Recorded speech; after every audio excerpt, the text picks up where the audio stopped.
Welcome everyone back to the Crimson 15 podcast. I'm your host, Crimson Sen. And 15 PCA. Native 454. Be sure to follow us on Twitter at C15 Podcast.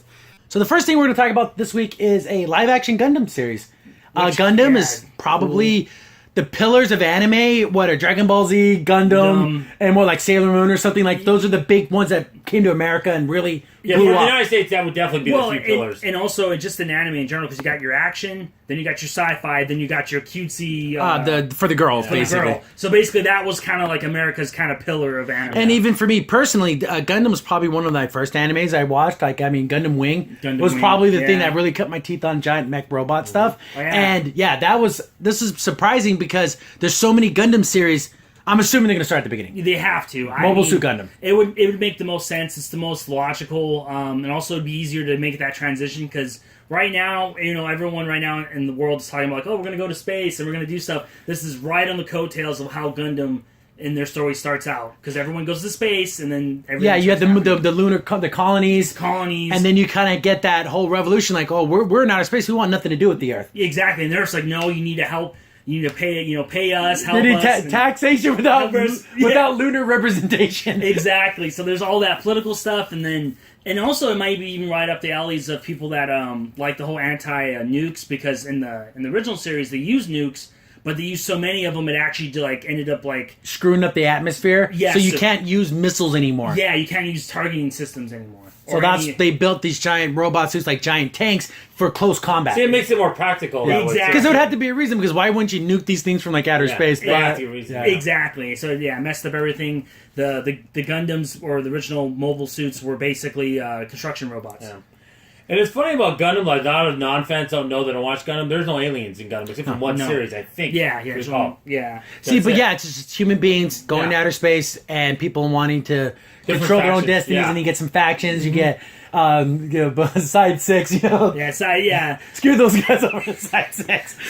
Side 3 is side 3. Yeah, side 3 is the basically the Principality of Xeon, and they want to succeed from the Earth, and they're very Axis powers, very Nazi-ish in their military ways that they are. Yeah, because originally Char's family wanted to do it peacefully. They wanted to do it we're the new life of the world, of the universe, and we need to leave Earth, and then kind of they got taken over by another family that kind of basically wanted to be more like the Nazis, where it's we're going to force you off the Earth, we're going to capture everything. We'll basically ruin the Earth, so you have to come to space. Yeah, you have to come to space. That's a nice way to do it, right?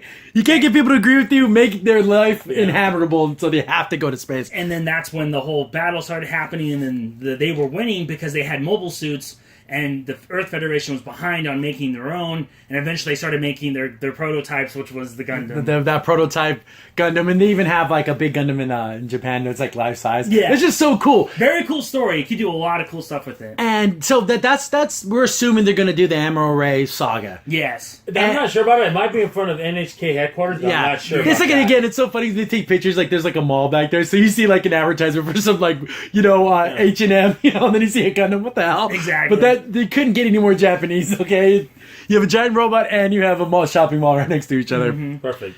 But giant robots, it's going to be all CGI. And but Ready Player One. Yeah, and Pacific Rim. Looked pretty good. Yeah, but I would love for there to be at least a couple of sets, when they're building the head and the chest. It needs to be an actual metal construction thing. Well, I remember they said a while back they said they're going to be live action Robotech, and that kind of didn't go anywhere. That when you say a while back, you mean 25 years. That's what I'm saying. Yeah, it's been a while. But now that with the CGI, that makes it so much easier just to do computer graphics. You can do computer graphics, and also it's made by Japan, and usually when, it's Sunrise and Legendary Pictures. Yeah, so I'm hoping that it comes out and is really good. We're going to run into the same problem. You have to have an all-Japanese cast. And that's even though Char is European, he's effing European. Blonde, and he has blue eyes, right? Yes, he does. So he's either German or something like that, but you can't do it. They wear the mask, so you'll never see it. Even in the books they describe him as that, because he has a sister, and she's blonde and blue eyes, and it's fair-skinned, but these weebs will never accept that. And then in the original cartoon, they have a guy. I believe he dies. It's an anime, not a cartoon. Yeah, whatever. Sorry. The original animation. The original animation anime.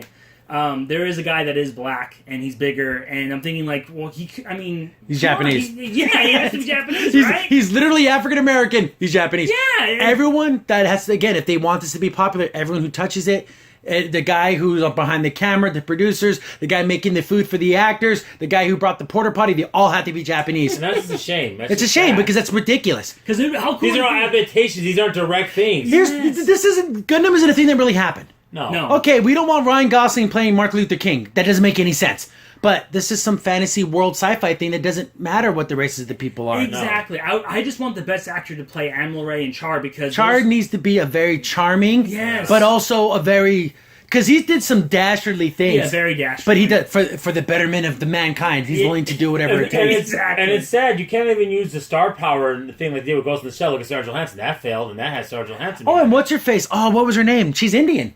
Oh, yes. Lala. Lala's literally Indian. She's got to be Japanese. I don't know what it is with these people. And if it's an anime adaptation, everyone has to be Japanese. What makes me mad, too, I know in the Japanese version they could say, like, differently, but in the American version, there's 3 people. You can tell that they're from the South by the way they're voice acting. I would love them to be Southern. I think it's funny. I love it. That's the only thing that's going to... Here's the thing. You either make it all 100 million, 5 million% Japanese... Literally, don't even dub it. To say I have it in Japanese. Yeah, you can't exactly. even... No English words. There can't even be English letters in this movie. And it will fail because no one will watch it. Yeah. You make it... But they'll be happy, though. You put any type of famous actors in this. Oh, you're culturally appropriating. And then it'll fail anyways. There's no way you can make this and not fail. And that's sad. That's sad. You'll never get a sequel. You'll never get any of that. Mm-hmm. One for legitimate reasons and one for stupid reasons. Exactly. But the result's the same. Everyone's going to hate it. Yeah.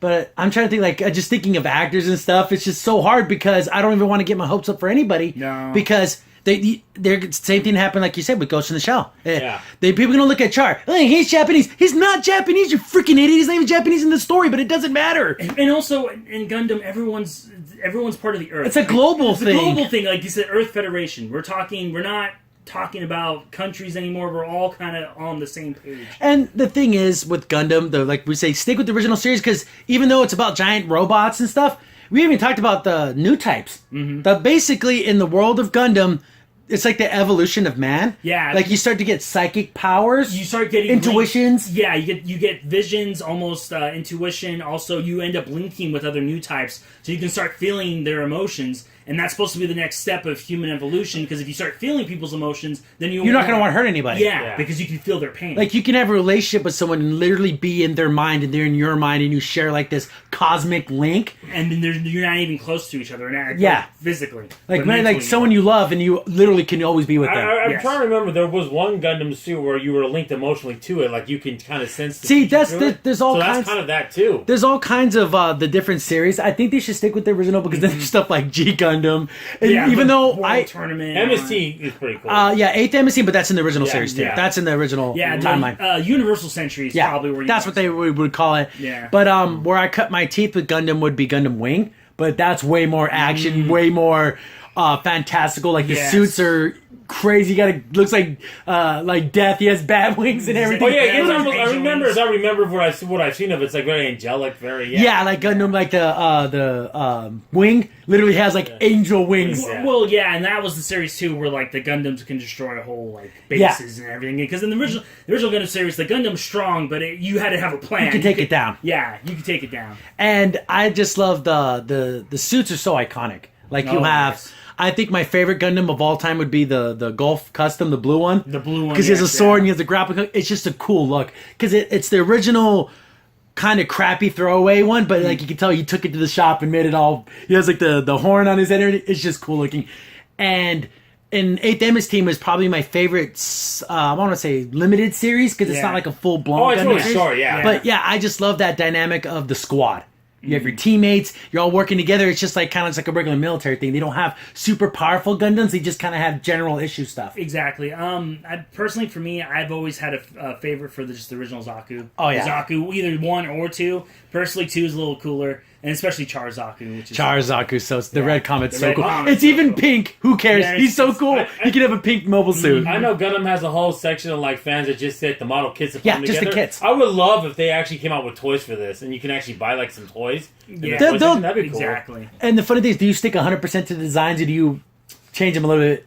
Ooh, that's a hard shot. Because do you have blues and yellows and reds and like these bright colors on a military vehicle? Well, that's what makes it stylized. Yeah, I would say you kind of have to, because like it'd be kind of weird to change the original Gundam and make him look more modern. I don't like it. The classic look of the original Gundam kind of reminds me of like a Crusader. Yeah. He had the big long shield and he had the lightsaber thing. Exactly. The beam saber, Blue not a and lightsaber. white. Yeah, he's a beam. Yeah. The non-trademark infringing beam saber. Exactly. Looks like a lightsaber. Yeah. Though. We can't say it though. You have to go with that. And even like all the other mobile suits that they made too, like the gun tank. Your gun tank is cool. He has the two big cannons. Yeah, well, that's gun cannon. Oh, gun cannon. And gun cannon has the cannons, and the tank is the one with the treads. Treads. Oh yeah. It's just really cool to see that these things are actually happening now that graphics and computer animation is up to par to make something. I just wish we had the mindset of how people were 20 years ago instead of now. That's going to be the problem. Yeah. Again, because I'm telling you, if there's even one non-Japanese Asian person touching this film, the SJWs will destroy it outright, and the Weeboos will go right along with it. Let it die. Again, Japanese people aren't going to even care. They're not going to care. They didn't care about the show. They liked Charles playing Major. She looked at the Major. She's a very pretty woman. It didn't matter. Exactly. Didn't matter. Yeah, it didn't matter. Oh, she's Japanese in the show, in the anime. No, she's not. She's a damn android. She can look like Robot, anything. yeah. She doesn't have a ethnicity. She can look like anything. Her body's artificial. Stupid. Yes, it's sad. Where do you end this movie? Where do you start? Okay, you have to start with Amuro accidentally getting into the Gundam. He becomes a pilot like against his own will. Yeah. He finds out Char feels the whole new type connection. Where do you end the story? I think Elijah Woods would make a good Admiral. It's just one of those things, but you can't do it. It's got to be Japanese. I know. I would say if you're bold enough and you think you're going to get a sequel, you end it halfway through, like throughout the series. But there's a lot to do. There's a lot. It's got to be a 2+ hour movie. It has to be. Because if you want to fit in any of the relationship stuff, you have to explain what new types are. You got to explain where Char's coming from, his childhood, why he's the way he is. There's a lot of story here. I would, if I was them, and I was being bold, and I wanted to make a part 2. You end it where you force Zeon off of Earth, because at the moment they're attacking Earth. They have bases down in California, I believe, and then eventually they force them off Earth, and that's where you end it. And that's when Char kind of shows his real colors, because his family got killed by the family that's ruling now. So he secretly put on a mask, became someone different, and he's systematically killing all of them. Yeah, slowly but surely getting all his revenge. Yeah, so it's pretty dastardly, but you end it right there because there's a moment where their youngest son is on the plane, and it's crashing, and then Char like double crosses them and it makes them crash. It's so good. Char's a dastardly bastard, and I love him. Yes, I would say you end it there and then you continue on. But if you have to, you can go through the whole series, but that's a lot. This is the way I would love it to be 3 films. You split the series into 2 films, and the last film should be Char's Counterattack. Yeah, that would be cool if you finish off with Char's Counterattack. Char's Counterattack is arguably the best anime movie ever.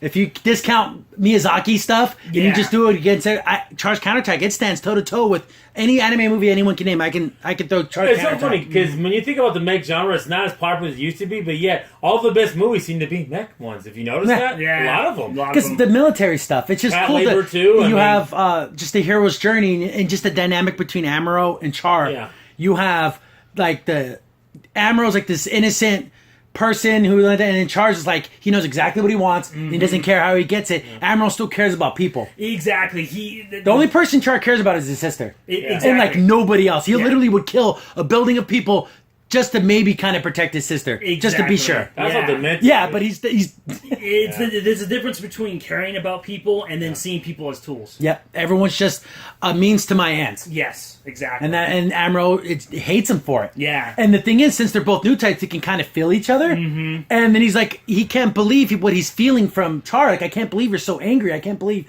you have so much hate in your heart. Like, how could you? And see, also the problem is it has to be a big budget, but being a big budget, it has to be a hit. And if it's not a hit, you're not going to have a big budget. See, for the second one. The whole movie has like, you only see the Gundam for like 4 minutes. Like, it's all like all people all the time. It's chopped in from Ready Player One. We only have 4 minutes of it, and we're going to use it. Because everyone saw Ready Player One and thought, oh, we got to have a Gundam movie. But it's more than just a giant robot fighting. Yeah, There's so much more, guys. There's a lot more political intrigue and an insight into the whole drama of Gundam. So yeah, you have, like you said, the Xeon, they're out there, and Mars and all those areas, and you have the mission here, and it's one of those things where people start thinking, yeah, what if I was born in outer space? I have no connection to the Earth. I don't care what they want. Exactly. I'm born on Mars. I'm born on these planets. Yeah, you're not going to care. It's just, but then you can go into things like War in the Pocket, all those other series that lead past that. My personal Stardust Memory. Stardust Memory is really cool. Not only because it has a cool name, it's actually a cool series too. Yeah, and of course it has a Gundam that can shoot a nuclear missile. Yeah. That is so awesome. That was the GPX. So, I forget the exact. They have so many cool names, but like, yeah, definitely looking forward to this. I want to see the trailer, and again, just for the safety of the film and it being good, just make everyone Japanese. I know just it's sad that we have to concede that. Yeah. First, so we can get a sequel. Man, that is going to be cool though. As long as again, I want to see that the Gundam versus Char space battle, because Char is like one of the best pilots in the galaxy. Like out of all the pilots, him and Amuro, like Amuro has raw talent. And Char's like precise talent. Like, and it's like the new kid who has all this, who's new to everything, the one that's been doing it for years. It's just a cool matchup. Yeah, exactly. It's pretty awesome. I love it. It's going to be great. And again, look at that. Just say under 70-year-old character designer drew the cover for the 2018 financial forecast issue. That's just cool that it's so popular still. Oh, yeah. Gundam is still, this new series coming out. Iron Blood Orphans, the second. Guys, there are so many different Gundam series. It is on par with Doctor Who. Yeah. In terms of like so many different series. And Star Trek, just so many different iterations. And we're talking different, like, just universes. Yeah, like, some of them are connected, some of them aren't. Some of them are, like, wacky, like G Gundam. Yeah, and actually... SD Gundam. SD Gundam, yeah. Unicorn now. Speaking of Star Trek, Unicorn's it actually a prequel. even came out around the same time, which is kind of weird, too. Yeah, that early. And again, you go back and watch the original show, the original anime, their animation is kind of thing, but fall in love with the characters, get to know it, and you get into Gundam, you're gonna have a world of things to watch. Oh, and then you gotta talk about probably Star Trek. Before that, there were mechs, but they were all like Gigantor and kind of like more silly. Yeah. And Gundam was and Gundam came out and exploded it. There was drama and intrigue and the different factions going against each other, and you had all this stuff going that the original mechs didn't have. That they just didn't. So yeah, we'll definitely keep an eye on this. Oh yeah, for sure. I want to see a poster. I want to see the costumes. I want to see the poster of the Gundam shooting the laser beam up like that. It'd be so cool. Because it had like a radar dish. Yeah, boom. And that's what Star Trek did too, making the parallel. It got everything, made sci-fi serious. Yeah, no more thinking, and it opened windows for a lot of people. Without Gundam, there would be. Anime in America may not exist if it wasn't for Gundam, Sailor Moon, and Dragon Ball Z. Yeah, those are the three. Realize it. Yeah, that really, really set it off. So yeah, we'll see if we'll have to pledge to the Prince of Paladin of Zeon or Federation forces. We'll see. Yeah. Crimson Sin here. Thanks for watching, and be sure to like, sub, and share. Also, for the most up-to-date information about the podcast, follow us on Twitter at C15 Podcast.